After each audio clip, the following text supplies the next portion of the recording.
അള്ളാഹുവിനോട് മാത്രമേ ദുആ ചെയ്യാൻ പാടുള്ളൂ എന്ന് പറയുന്നവർ ഇത് പറയുമ്പോൾ നമ്മൾ വിചാരിക്കും ഇവനാ അള്ളാഹിനോട് ഏറ്റവും കൂടുതൽ ദുആ ചെയ്യണത്. അല്ലട ചങ്ങാതി, നമ്മളാ ചെയ്യണേ. ഈ പറയുന്നവൻ പോലും അള്ളാഹിനോട് ദുആ ചെയ്യുന്ന എത്ര? നിങ്ങൾ ചിന്തിച്ചു നോക്കിയേ. നമ്മൾ ഉറക്കപ്പായിൽ നിന്ന് രാവിലെ എഴുന്നേറ്റും ഉറക്കത്തിൽ നിന്ന് എഴുന്നേക്കുമ്പോ ആദ്യം പറയണേ എന്താ? നിങ്ങൾ എന്താ ഇങ്ങനെ ഇരിക്കണേ? എന്താ പറയണേ? അൽഹംദുലില്ലാഹി അല്ലദീ അഹ്യാനാ ബഅദമാ അമാതനാ വലി. ആരോടാ ദുആ ചെയ്തേ?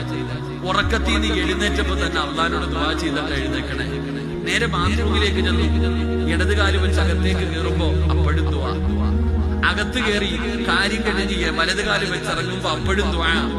നേരെ പൈപ്പിന്റെ ചുവട്ടിൽ ചെന്ന് പൊതുവെടുത്ത് കഴിഞ്ഞപ്പോ വീണ്ടും ദുആ. അല്ലാഹുമ്മ ജഅൽനി മിനൽ തവ്വാബീൻ വജഅൽനി മിനൽ മുതതഹിരീൻ വജഅൽനി മിൻ ഇബാദിക സാലിഹീൻ.